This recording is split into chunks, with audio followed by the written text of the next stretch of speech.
Ақылбек Шаяхмет. Құдіретті сөзбін мен.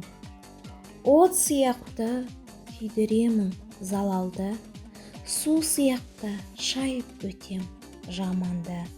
Май сияқты сыйлап, сипап жаранды, қиратамын небір беріп қамалды. Қадірімді түсінбеген кез келген құдіретті сөзбін мен.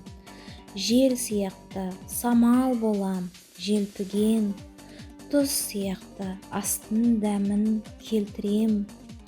Құннан шыққан алмас қанжар секілді, қарсы келген қас дұшпанды өлтірем.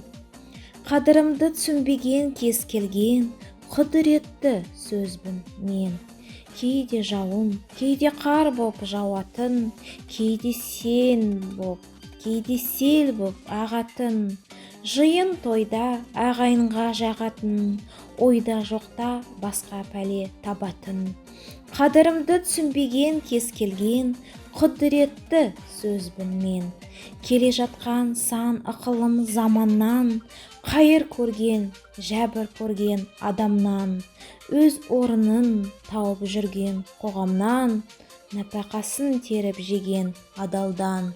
Қадірімді түсінбеген кез келген құдіретті сөзбін мен. Мінезімде не бар бірақ өзгерген.